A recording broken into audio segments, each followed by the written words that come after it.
Hello, everyone, and welcome to the Forge of Freedom podcast. I'm your host, Alex Ooley, and this is episode 15 of the Forge of Freedom.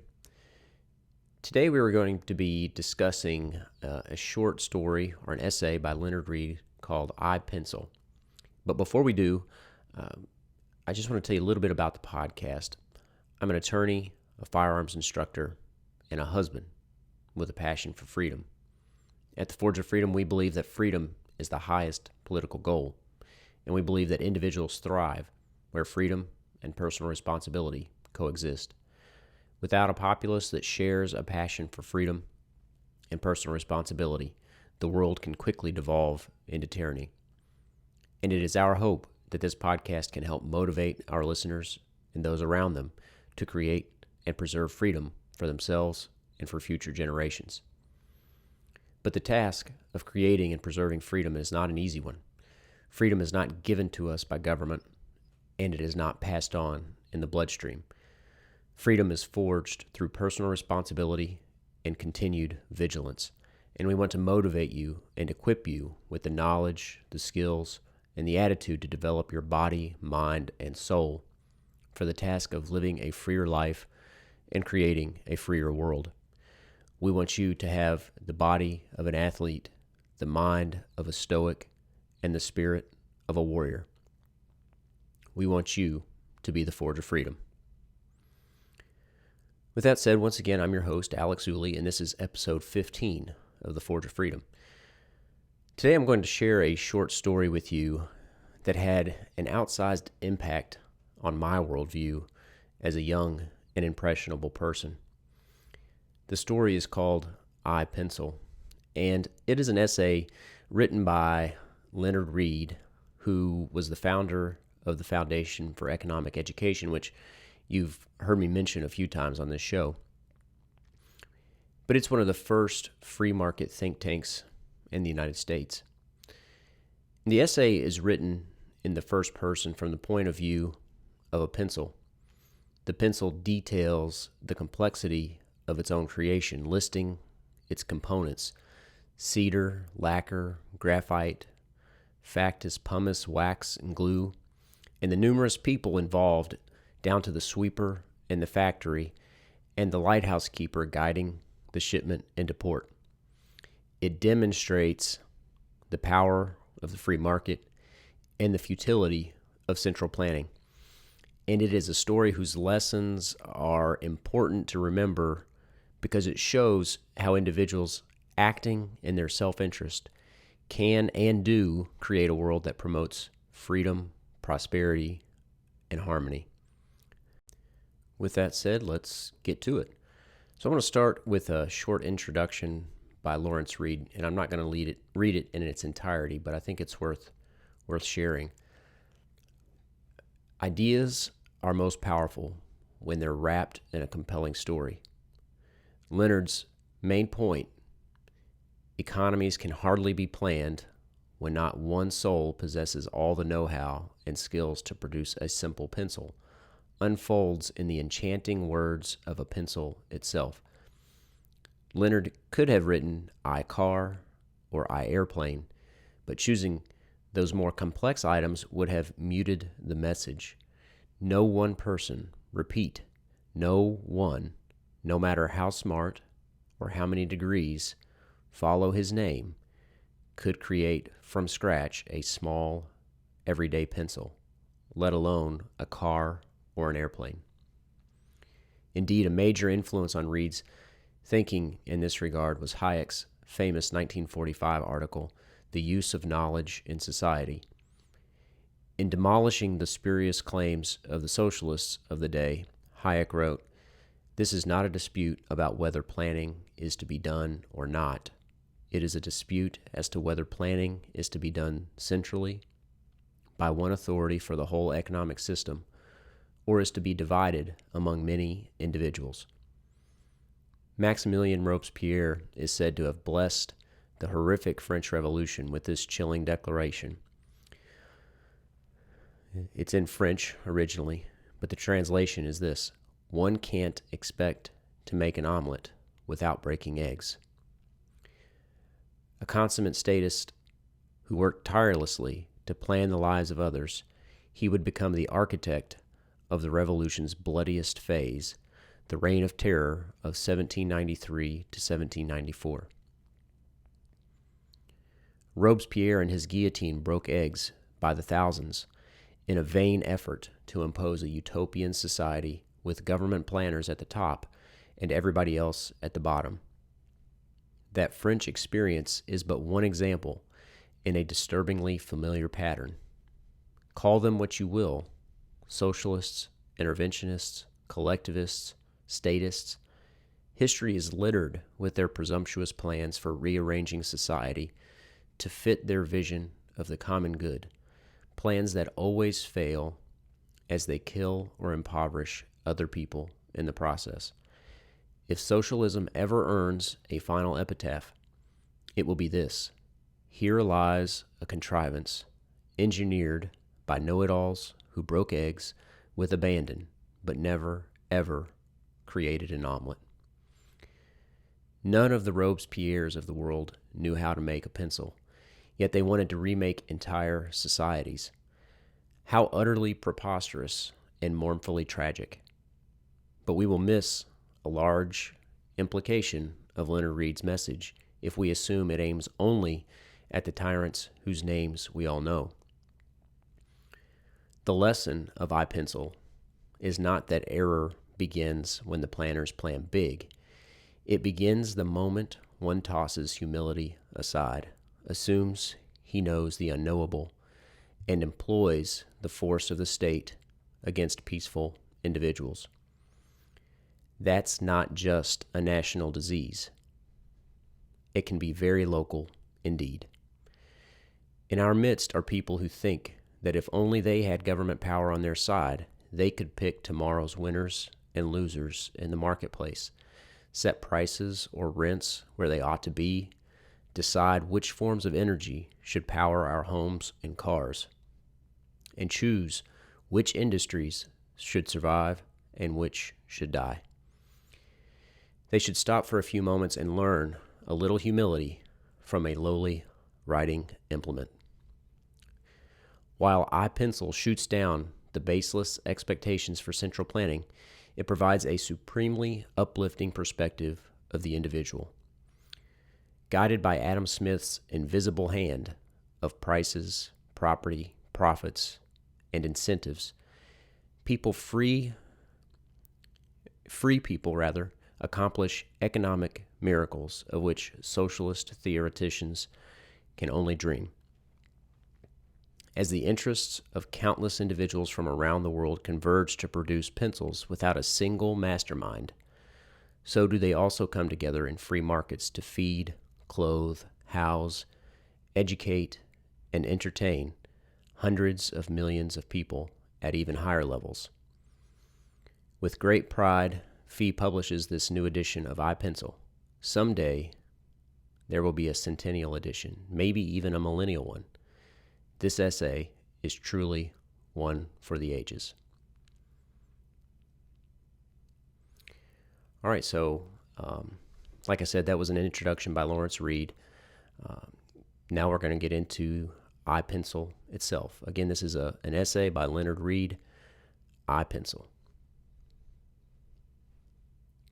I am a lead pencil, the ordinary wooden pencil, familiar to all boys and girls and adults who can read and write. Writing is both my vocation and my avocation. That's all I do. You may wonder why I should write a genealogy. Well, to begin with, my story is interesting. And next, I am a mystery, more so than a tree or a sunset or even a flash of lightning. But sadly, I am taken for granted by those who use me, as if I were a mere incident and without background. This supercilious attitude relegates me to the level of the commonplace.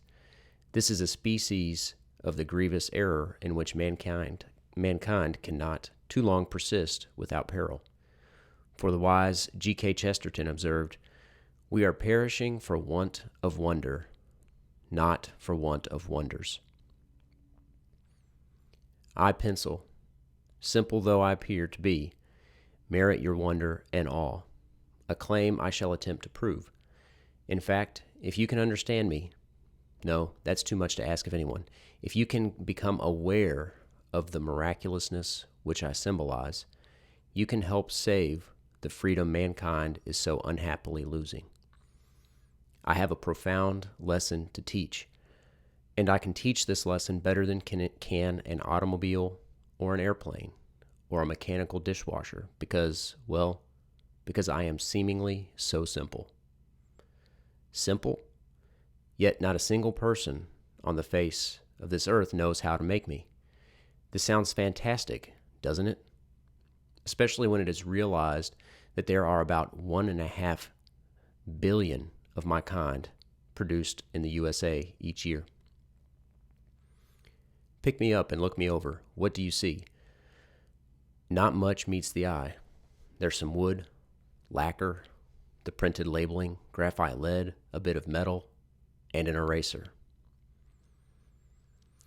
Just as you cannot trace your family tree back very far, so is it impossible for me to name and explain all my antecedents.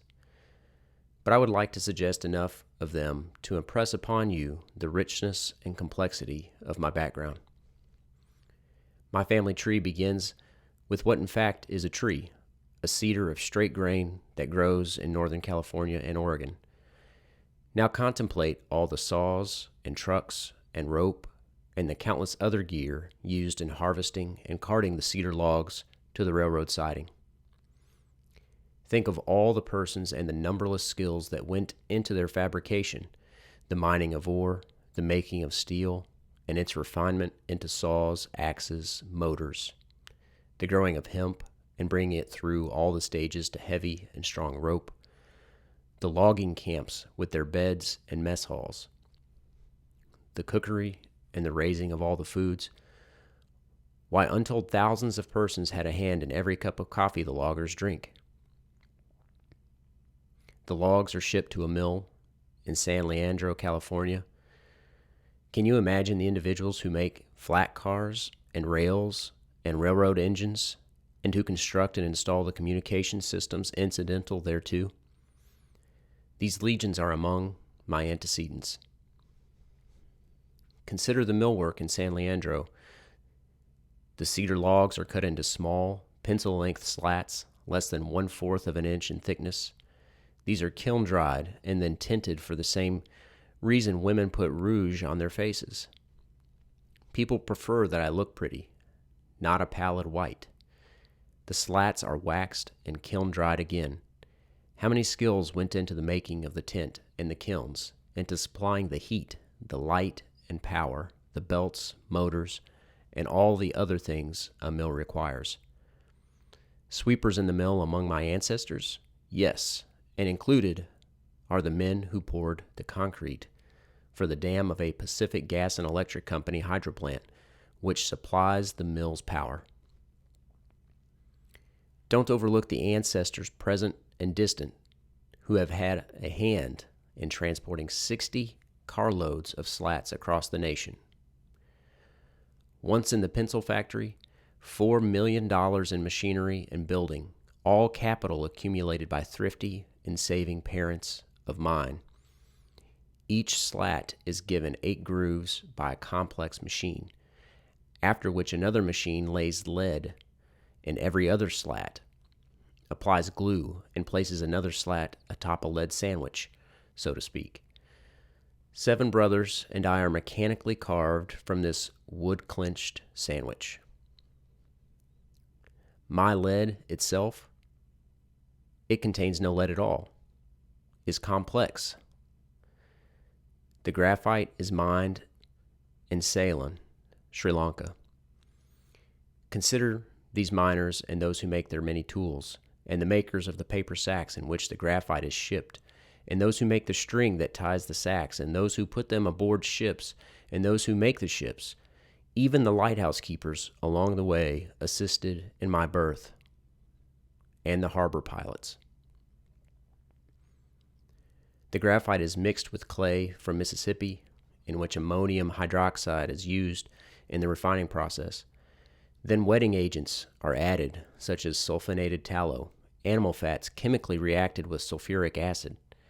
After pulling through numerous machines, the mixture finally appears as endless extrusions, as from a sausage grinder, cut to size, dried, and baked for several hours at 1850 degrees Fahrenheit.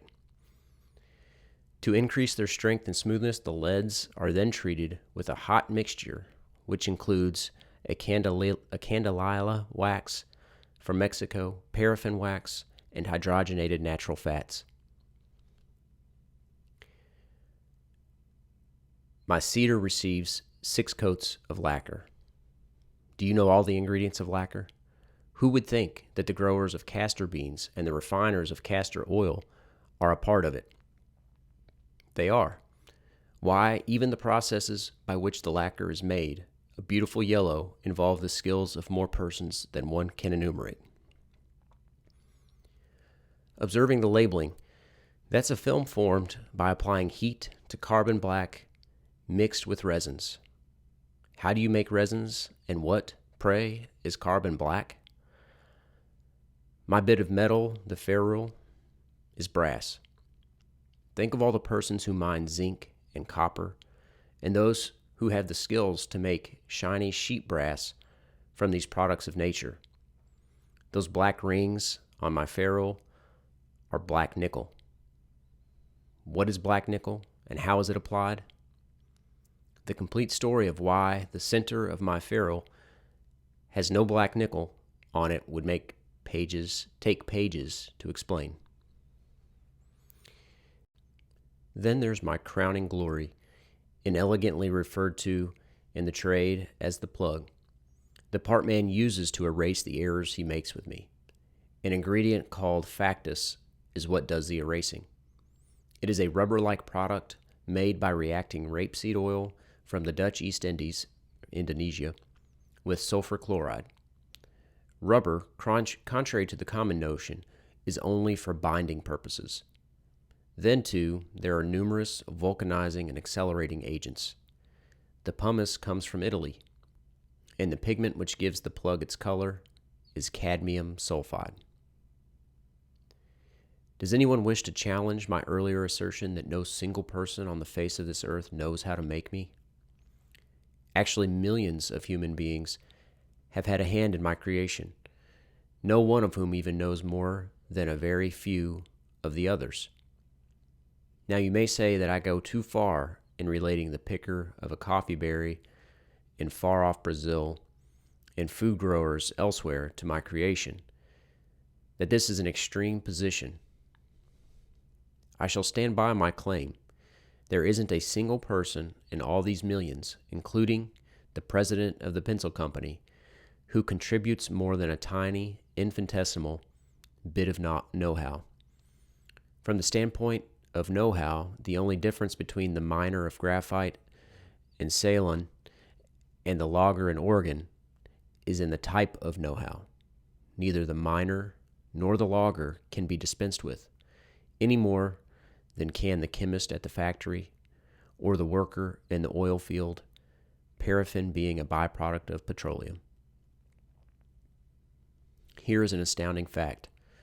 Neither the worker in the oil field, nor the chemist, nor the digger of graphite or clay, nor any who mans or makes the ships or trains or trucks, nor the one who runs the machine that does the knurling on my bit of metal, nor the president of the company performs his singular task because he wants me. Each one wants me less, perhaps, than does a child in the first grade. Indeed, there are some among this vast multitude who never saw a pencil, nor would they know how to use one. Their motivation is other than me. Perhaps it is something like this. Each of these millions sees that he can thus exchange his tiny know-how for the goods and services he needs or wants. I may or may not be among these items. There is a fact still more astounding: the absence of a mastermind, of anyone dictating or forcibly directing these countless actions which bring me into being. No trace of such a person can be found. Instead, we find the invisible hand at work. This is the mystery to which I earlier referred. It has been said that only God can make a tree. Why do we agree with this? Isn't it because we realize that we ourselves could not make one? Indeed, can we even describe a tree? We cannot, except in superficial terms. We can say, for instance, that a certain molecular configuration manifests itself as a tree. But what mind is there among men that could even record, let alone direct, the constant changes in molecules that transpire in the lifespan of a tree? Such a feat is utterly unthinkable. I, pencil, am a complex combination of miracles. A tree, zinc, copper, graphite, and so on. But to these miracles which manifest themselves in nature, an even more extraordinary miracle has been added: the configuration of creative human energies. Millions of tiny know-hows configurating naturally and spontaneously in response to human necessity and desire, and in the absence of any human masterminding. Since only God can make a tree, I insist that only God could make me. Man can no more direct these millions of know-hows to bring me into being than he can put molecules together to create a tree. The above is what I meant when writing, if you can become aware of the miraculousness which I symbolize, you can help save the freedom mankind is so unhappily losing. For if one is aware that these know-hows will naturally, yes, automatically, arrange themselves into creative and productive patterns in response to human necessity and demand, that is, in the absence of governmental or any other coercive masterminding, then one will possess an absolutely essential ingredient for freedom: a faith in free people. Freedom is impossible without this faith. Once government has had a monopoly of creative activities, such, for instance, as the delivery of the mails, most individuals will believe that the mails could not be efficiently delivered by men acting freely. And here is the reason. Each one acknowledges that he himself doesn't know how to do all the things incident to mail delivery. He also recognizes that no other individual could do it. These assumptions are correct. No individual possesses enough know-how to perform a nation's mail delivery any more than any individual possesses enough know-how to make a pencil. Now, in the absence of faith in free people, in the unawareness that millions of tiny know-hows would naturally and miraculously form and cooperate to satisfy this necessity, the individual cannot help but reach the erroneous conclusion that mail can be delivered only by governmental masterminding. If I, pencil, were the only item that could offer testimony on what men and women can accomplish when free to try, then those with little faith would have a fair case. However, there is testimony galore. It's all about us and on every hand. Mail delivery is exceedingly simple when compared, for instance, to the making of an automobile, or a calculating machine, or a grain combine, or a milling machine, or to tens of thousands of other things. Delivery? Why, in this area where men have been left free to try, they deliver the human voice around the world in less than 1 second. They deliver an event visually and in motion to any person's home when it is happening. They deliver 150 passengers from Seattle to Baltimore in less than 4 hours. They deliver gas from Texas to one's range or furnace in New York at unbelievably low rates and without subsidy. They deliver each 4 pounds of oil from the Persian Gulf to our eastern seaboard halfway around the world for less money than the government charges for delivering a 1-ounce letter across the street. The lesson I have to teach is this: leave all creative energies uninhibited. Merely organize society to act in harmony with this lesson. Let society's legal apparatus remove all obstacles the best it can. Permit these creative know-hows freely to flow. Have faith that free men and women will respond to the invisible hand. This faith will be confirmed. I, Pencil, seemingly simple though I am, offer the miracle of my creation as testimony that this is a practical faith, as practical as the sun, the rain, a cedar tree, the good earth. Okay, so there you have the story of I, Pencil. Now I'm going to share just briefly the afterword by Milton Friedman, Nobel laureate prize winner from 1976. And he says, Leonard Read's delightful story, I, Pencil, has become a classic, and deservedly so. I know of no other piece of literature that so succinctly, persuasively, and effectively illustrates the meaning of both Adam Smith's invisible hand, the possibility of cooperation without coercion, and Friedrich Hayek's emphasis on the importance of dispersed knowledge and the role of the price system in communicating information that will make the individuals do the desirable things without anyone having to tell them what to do. We used Leonard's story in our television show, Free to Choose, and in the accompanying book of the same title to illustrate the power of the market. We summarized the story and then went on to say, none of the thousands of persons involved in producing the pencil performed his task because he wanted a pencil. Some among them never saw a pencil and would not know what it is for. Each saw his work as a way to get the goods and services he wanted, goods and services we produced in order to get the pencil we wanted. Every time we go to the store and buy a pencil, we are exchanging a little bit of our services for the infinitesimal amount of services that each of the thousands contributed toward producing the pencil. It is even more astounding that the pencil was ever produced.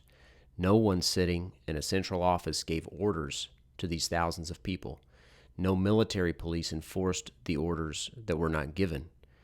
These people live in many lands, speak different languages, practice different religions, may even hate one another. Yet none of these differences prevented them from cooperating to produce a pencil. How did it happen? Adam Smith gave us the answer 200 years ago. I, Pencil is a typical Leonard Read product, imaginative, simple yet subtle, breathing the love of freedom that imbued everything Leonard wrote or did. As in the rest of his work, he was not trying to tell people what to do or how to conduct themselves. He was simply trying to enhance individuals' understanding of themselves and of the system they live in. That was his basic credo, and one that he stuck to consistently during his long period of service to the public.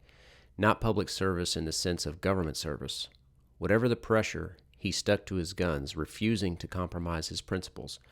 That was why he was so effective in keeping alive in the early days and then spreading the basic idea that human freedom required private property, free competition, and severely limited government. I think it's fair to say that this essay has opened the eyes and minds of many people of many ages. Many first-time readers never see the world quite the same again. I know that was true for me, and I suspect it may be true for some of you. Thank you for tuning in. I hope you enjoyed the show. If you did enjoy the show, don't forget to give it a thumbs up and subscribe to help us spread the message of freedom. I look forward to talking with you again next week when we will discuss a psychological study that was meant to explain the psychology of genocide and answer popular questions like, were the perpetrators of the Holocaust just following orders? Until then, remember, you are the Forge of Freedom.